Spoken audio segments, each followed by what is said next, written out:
The story starts with Xiao Yao, who is reading her favorite novel, Princess Development. She reads about the high priest standing on the extensive platform, holding up the sacrificial text, and pronounces judgment on Abella. Abella is the manhua's villainess and is being sentenced to death on the guillotine. No one feels sorry for the sinful princess. The protagonist of the story, Lafaya, looks sadly at Abella, her only blood relative. The guillotine's blade slowly rises and then falls sharply, decapitating Albella with a single pass. The wood stains bright red as Lafaya turns her head towards her lover's chest. Xiao Yao finishes reading the story and remarks that the villain has finally died. The door to her hospital room opens and a nurse enters, informing her that it's time to prepare for the operation. Xiao Yao is sitting on her hospital bed with the book on her lap and her hand attached to a drip.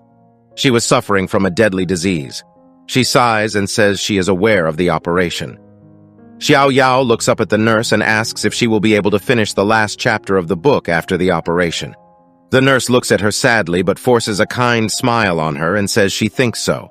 The operation proceeds, and Xiao Yao is sure that it's just a simple operation and nothing will go sideways. However, the operation fails to save Xiao Yao's life. Her parents stand outside the operation room, crying hysterically. Xiao Yao falls into a deep slumber. She dreams of the high priest and his disciples casting magic on a pink-haired girl.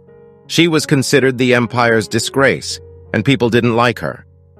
The high priest presents a magic ball to the emperor, who then looks down at the girl. The girl smiles at him, but the emperor looks at her coldly. He casts magic on her and is revealed to be her father, as she calls him. But her eyes close, and everything turns dark. Xiao Yao abruptly wakes up with tears in her eyes and a look of shock on her face. She sits up immediately and realizes it was just a dream. She looks around, wondering where she is. It's neither her house nor the hospital. She wonders if the operation was a success. She notices the expensive items present in the room and is surprised to see the hospital luxuriously refurbished. She then notices her hands and is taken aback. They were smaller than usual. Xiao Yao struggles to get out of bed and moves towards the mirror. Xiao Yao stares at herself in the mirror. She is no longer her previous self, but instead a pink-haired girl she saw in her dream is looking back at her. She raises her arms and twirls to confirm her new identity. The realization hits her hard, and she falls to the floor, trembling. Then she screams loudly. Her scream can be heard all over the palace, and several maids rush to her room, worried. They inspected her all over, worried that she was injured. Hetty places her hands on Xiao Yao's head, sighing in relief that she is well and is about to tell her about Sir Nier. But Xiao Yao interrupts her and asks Hetty to repeat the name she just said. The maid tells her that it is Sir Tamir Nier. Xiao Yao is shocked and asks the maid to tell her about her identity. The maid looks at her confusingly and tells her that she is Abella, the only princess of the Reinfestre Empire. Xiao Yao takes in the information, quite puzzled. Tamir Nier, Reinfestre Empire, and Abella sound very familiar to Xiao Yao. She realizes that they are names from the novel, Princess Development. As the maid picks her up in her arms, Xiao Yao wonders if she has been reincarnated. Sitting in a chair with all the maids present, she asks if her name is Abella and if she is the princess of the Reinfestre Empire. The maid confirms her questions, and Xiao Yao considers reincarnation the most likely explanation for her current situation. Xiao Yao remembers the character of Abella in the story as a useless princess who is seen as the shame of the empire. She is known to be cursed and a sinner who possesses no magic. In a world where magic is quite important, Abella has none at all. She lost her succession rights and has an arrogant, authoritarian personality. She is presented in Princess Development as tormenting other people, always feeling jealous and hating the protagonist. In the end, in a power struggle, she uses poison to kill her father. From then on, she ruins her life and is sentenced to death. Xiao Yao starts screaming again in frustration at being reincarnated as an evil villain with a tragic ending. Hetty wonders if Abella's head was not spoiled by fever. Xiao Yao turns towards Hetty, scaring her. This confuses Xiao Yao as she thinks of the reason the maid is so afraid of her. Suddenly, the doors to the room open, and the emperor enters. Everyone bows to him in respect as Xiao Yao realizes the man is Abella's father. The king of the novel is the Emperor Elatova, Abella's father. He is the youngest emperor of the Reinfestre Empire, having inherited the throne at the mere age of 19. He led the troops, conquering lands and in just 10 years, doubling the territory of the empire. Under his tenure, the empire achieved prosperity. Xiao thinks of how a monster like King Elatova has a face as beautiful as a god's. Elatova approaches Xiao Yao and stares at her suspiciously. Xiao Yao finds him quite scary and remains frozen in her chair. He turns towards Hedi and asks her what is happening. Hedi trembles in fear and tells Elatova that it was her fault. He asks her what the knight, Sir Reborn, was doing, to which Hedi turns to look at Xiao Yao and hesitates to answer. Elatova coldly demands an answer, making the maid shudder heavily. The maid says that Sir Reborn previously upset Princess Abella, due to which he is suffering from injuries. She could no longer keep it hidden and mentally apologize to the princess. Although the maid fears Abella, the king is even more fearsome. Xiao Yao thinks of how bad Abella's character was. As the cruel princess's memories flooded her mind, she understood why the maids were afraid of her. Elatova turns to face Xiao Yao, who flinches in fear as he gives her a scary look. She closes her eyes, sure of getting beaten. But instead, Elatova pats Xiao Yao's head and softly asks if she is hurt anywhere. Xiao Yao looks up at him and shakes her head, causing Elatova to smile. He angrily orders a servant to bring Reborn to him for daring to upset the princess. Xiao Yao is taken aback by this sudden change. Elatova motions for the high priest to come forward. The high priest then approaches Xiao Yao and casts a spell, asking her to stay still. Suddenly, Xiao Yao floats in the air with the high priest's magical energy surrounding her. Xiao Yao returns to the ground, startled by the wonderful sensation. She notices the high priest's staff and wonders if the magic came from its precious stone. The high priest then bows his head to Elatova and informs him that the princess's body is completely intact. Elatova dismisses him and looks at Xiao Yao. He smiles at her and tells her that it's good that she's well. Xiao Yao sighs in relief. In the novel, Elatova is portrayed as a cold-blooded tyrant. But now that Xiao Yao looks up at him, he doesn't feel that scary either. Suddenly, two soldiers enter with a hostage. It was Sir Reborn, who is covered in bruises and dirt. One of the soldiers pushes him to kneel down, causing Xiao Yao to become upset. Sir Reborn kneels before Elatova, trembling. Elatova asks him to lift his head, but he turns his face towards Xiao Yao, clear rage and fury on his face. This causes her to fidget anxiously as she wonders why he was looking at her furiously. The hostage is the prince of the kingdom of Salven-Leron. Since he was born with black hair and red eyes, he was seen as ominous. At the age of 10, he became a regen and was sent to Reinfestre. He was degraded to the position of a guard, humiliated and despised. At 12 years of age, for having angered Abella, he was sent back. Since then, he hasn't appeared again because he was an expelled hostage. In the novel, he was just an extra that barely came out for a few chapters. Reborn's piercing stare makes Xiao Yao take a step back. As she starts to speak, Elatova rushes to her side. He calls the hostage in and asks, in a forbidding manner, who gave him permission to look straight at the princess. He threatens the hostage, saying that it seems his father didn't tell him about not making Elatova angry. As the hostage clenches his teeth, Elatova continues to say that he must use his life to beg the princess for forgiveness, because as a bodyguard, he was unable to protect her. Sir Reborn refuses to comply, so Elatova smirks and threatens to create bloodshed among the people of the entire kingdom of Saluen. His wicked smile makes Xiao Yao's eyes widen in fear. She was angry at the person she is now. Sir Reborn did nothing wrong but can't defend himself. She has caused an entire kingdom to be sentenced to death. However, no one dared go against the emperor's words, as they all felt the danger. Xiao Yao despises this world where the law is replaced by the ruling class, and there is no justice or human rights. There is no one who dares go against the tyranny of the ruler. As the soldiers were taking away the hostage, Xiao Yao thought, if the person dies because of her, or a war happens because of her, it means she is also a part of the present cowardly and insensitive crowd. She bites her lips, trying to stop the urge to speak, but she yells loudly that it is not true. Xiao Yao tells Elatova that she was the one who was careless, and that it had nothing to do with him. Sir Reborn is taken aback by Abella's words as she is helping him. After that day, the emperor did not pursue the matter and released the hostage. It took Xiao Yao only a month to accept that she had been reincarnated. For her, it was a blessing from God. As she spent the majority of her time in the hospital from the time she was born until she died, she feels more lightheaded. She got the health she had always wanted. To Xiao Yao, the life of a princess seems boring, unlike the day she dared to rebel against a tyrant in front of so many people. The look on the emperor's face still makes her shudder, as she really thought back then that she had ended her new life before it even started. Xiao Yao was in the library. Sir Laron stares at her, which she notices and turns to look at him. As Laron realizes that Xiao Yao is looking at him, she asks him what the matter is with a polite smile. Laron's complexion darkens and he frowns.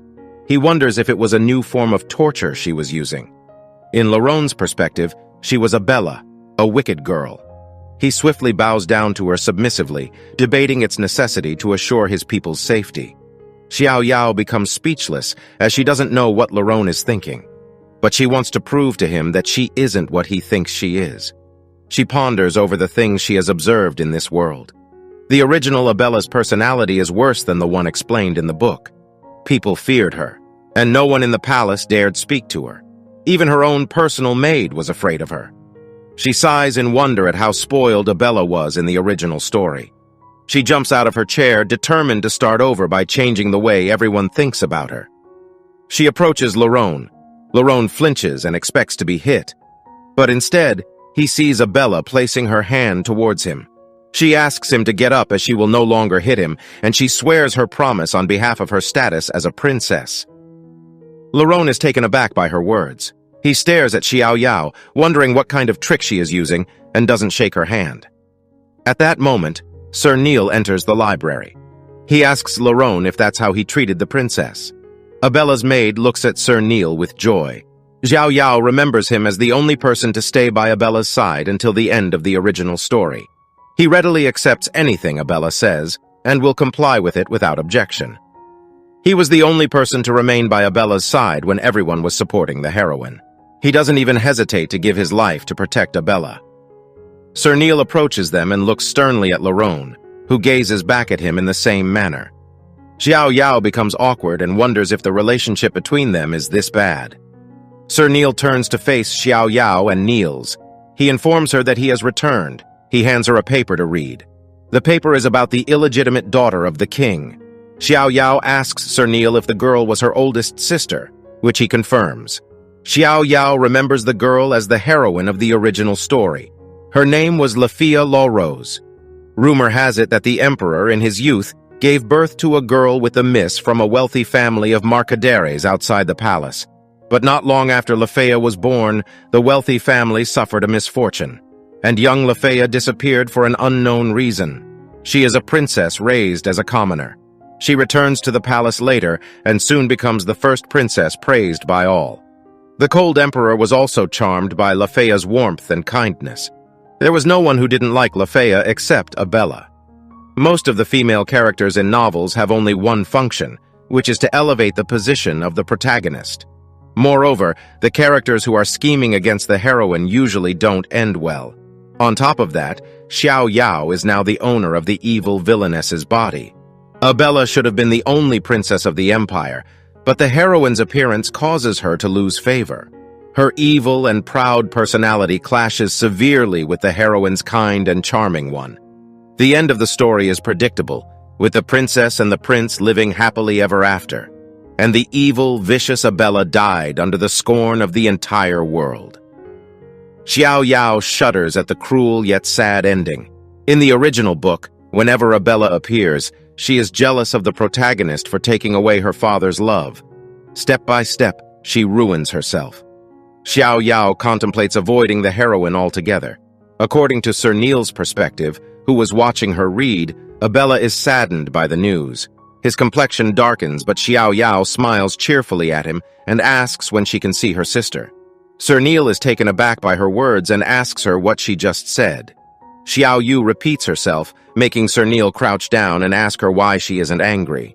Xiao Yao asks him why she should be angry and smiles, saying she will get along with her older sister. Xiao Yao is determined not to stand against the heroine, as she wants to live in peace. Sir Neil places a hand on his mouth in shock and says that she should not worry, as he knows what she means. Xiao Yao turns terrified, seeing Sir Neil's threatening expression.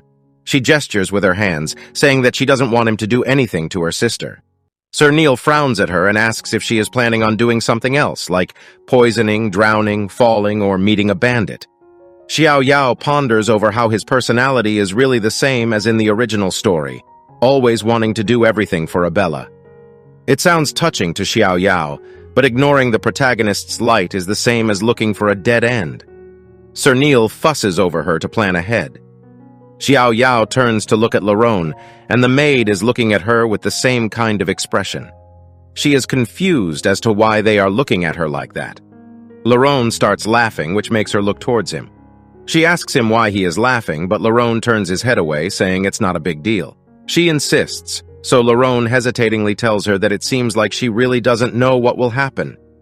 He continues, saying that Abella is the daughter of the Emperor. From birth, she has been given the responsibility of being a royal. He starts warning her about the possibility of failing to become the victor out of 100 people, but she hesitates. Sir Neil immediately stops him, but Xiao Yao asks him to let Reborn finish. Sir Neil argues that she doesn't need to worry about this, but Xiao Yao interrupts him. He hesitates but complies. Reborn continues and tells her that if she cannot become the winner, then she will be just like him. She looks at his pitiful expression. Just because Reborn was born with black hair and red eyes, he was marked as a curse. He was removed as an heir and exiled to an empire far away from home just because of that absurd reason. Even if he were a prince, he could not escape. Xiao Yao thinks about her own identity as Abella. She is seen as the shame of the empire, a princess without magic. Seeing her worried expression, Sir Neil comforts her by saying that he will not let this happen. He sees her silent and turns to look at Reborn in disdain. His piercing gaze makes Reborn look away. Sir Neil continues looking at him in a threatening manner, indicating he should do something. Reborn finally speaks up and says that the truth is that it isn't very safe. Xiao Yao interrupts him and tells him that she will be ready in advance. This confuses Reborn. Now that Xiao Yao finally has a healthy body, she believes that she can fully enjoy the world without any limitations and live a safe life quietly. But it is in a world where the law isn't perfect, and a small mistake can cost you your life. It seems to her that destiny is unchangeable. She closes her eyes, dispirited, but opens them abruptly again. She knows she can't give up this easily. In this era of reincarnation in novels, others can easily reincarnate as heroines and live a happy life. But Xiao Yao reincarnated as the evil villainess, and such a tragic role should not control her own destiny. As she scribbles on the paper with determination, she vows to never accept such a tragic end. She says that she will change her tragic destiny no matter what. This shocks the others, and the maid thinks she has lost her mind. By sunset, Xiao Yao had written all the important notes regarding the original novel on paper. Xiao Yao sighs and wipes away the sweat on her face. Then she happily smiles, remarking that she is finished with her survival plan. She suddenly collapses on the desk, making the maid and Sir Neil look at her in shock, asking if she was all right. Xiao Yao looks up at them and assures them that she is fine. Xiao Yao is exhausted after coming up with the plan. The problem is that the history of this nation takes a long time to learn. She looks at the stack of books and contemplates that learning books wasn't enough to become a proper princess. Just thinking about it made Xiao Yao tired, but she knows that she has to get used to it and slaps her hands on her face to help herself concentrate. She picks up an easier scroll to implement with determination. She knows it's not too late to start studying, as knowledge is always important, no matter what. Although it says in the original novel that the Emperor has arranged for Abella to take classes, she was very young. It was a good time to catch up and not lose too many classes. Abella in the original novel doesn't have much interest in studying and also uses Reborn to do her work. She contemplates needing more time than to just follow her teacher to class. Because, as Reborn says, she has to be better than anyone else. Xiao Yao thinks of needing a tutor. The maid, Hedy, is too kind and unsuitable to be a teacher. On the other hand, Neil must have other things to do, but Reborn could. The next scene shifts to Xiao Yao and Laron sitting together. Laron is teaching Xiao Yao about the Tomiller Empire's era. He teaches her that at the end of the Empire's era, Emperor Futri Garbatol was assassinated during his trip to the Kingdom of Augustia. Before his last breath, he left a will to name the second prince, Creope, who was studying overseas, as his heir. Hearing this, Creope immediately returned home. Soon, chaos spread within the empire, and later the empire started to raid neighboring countries. Xiao Yao, who was listening to him speak intently with her eyes closed, finishes the discussion by hinting at her understanding of how the Tomiller Empire converted to a kingdom. Then Xiao Yao opens her eyes. Laron closes the book and says she is correct. Xiao Yao sighs and smiles at Laron. She thanks him for his guidance and says everything went smoothly today. Laron disagrees in a cold tone. With Laron's help, Xiao Yao was able to catch up to her grade. She even studied more than she needed to. Although Laron is still cold towards her, he is still helping her. As for Xiao Yao's etiquette, Sir Neil got Duchess Catherine, who was known for her elegance, to become her teacher. She taught her dignified manners and graceful eating habits.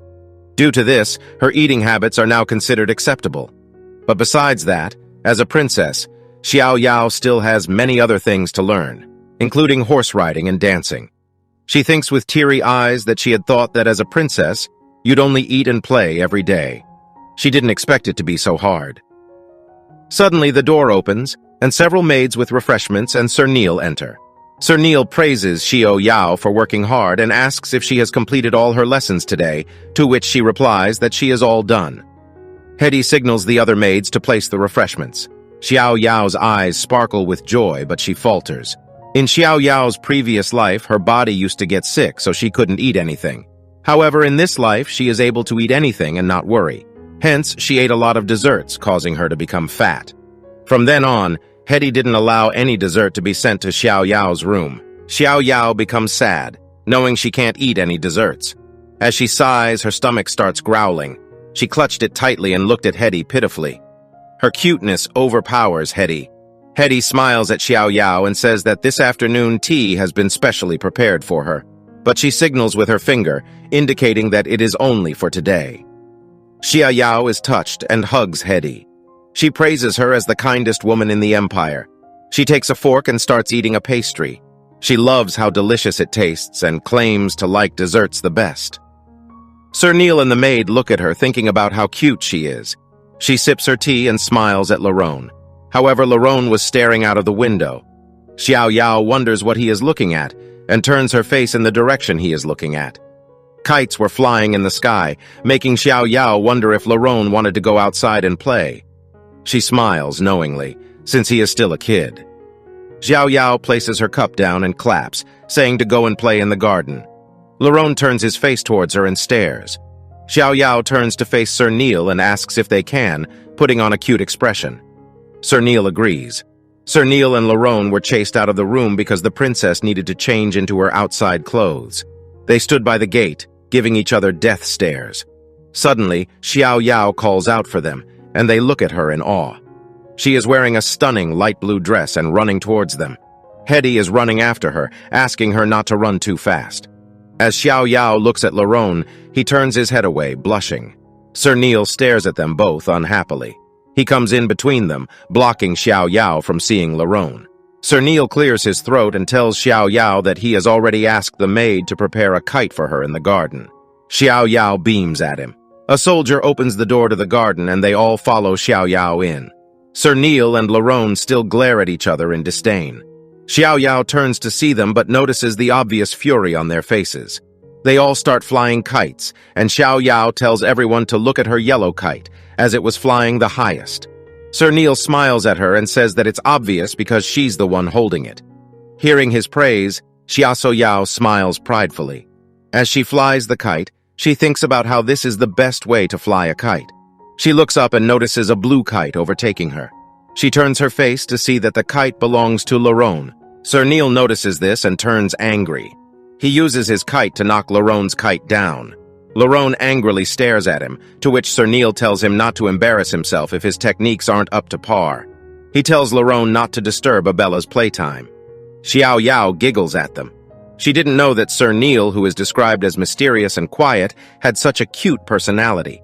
She tugs at her kite's string and considers not letting her true personality show either. As she tries to overtake, her kite string snaps and falls off.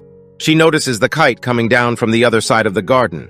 Hetty hands Xiao Yao her own kite and says that the wind must have been too strong and that she will help find her kite. However, Xiao Yao tells them she will go look for it herself, and they should continue playing.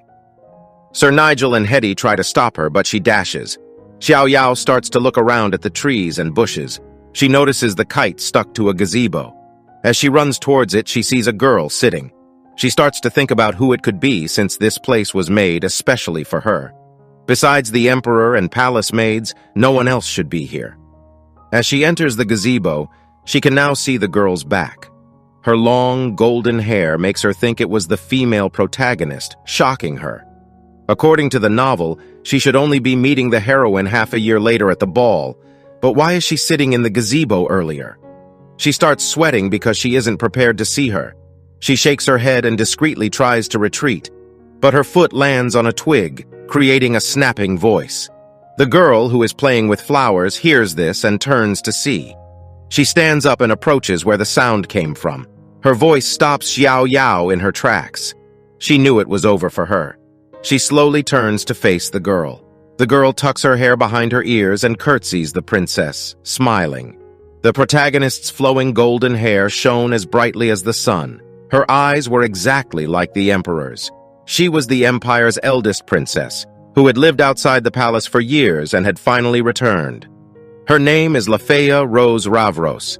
Xiao Yao is taken aback as she sees her. She wonders if something has gone wrong with the storyline. Lafaya approaches her and asks what is wrong. Xiao Yao jerks her head up to face Lafaya. She clenches her dress and says it's nothing, but she is just curious why Lafaya is here. Emma looks down at her from the gazebo excitedly. She proceeds to ask if she knows her, but is interrupted by the arrival of Sir Neil and Larone. Xiao Yao has taken her fate into her own hands. Will she strive to change Abella's cruel fate? What is the true nature of the princess's relationship with her father? Will Xiao Yao be able to gain the support of those around her as compared to the female protagonist? Did the original storyline really change? And why?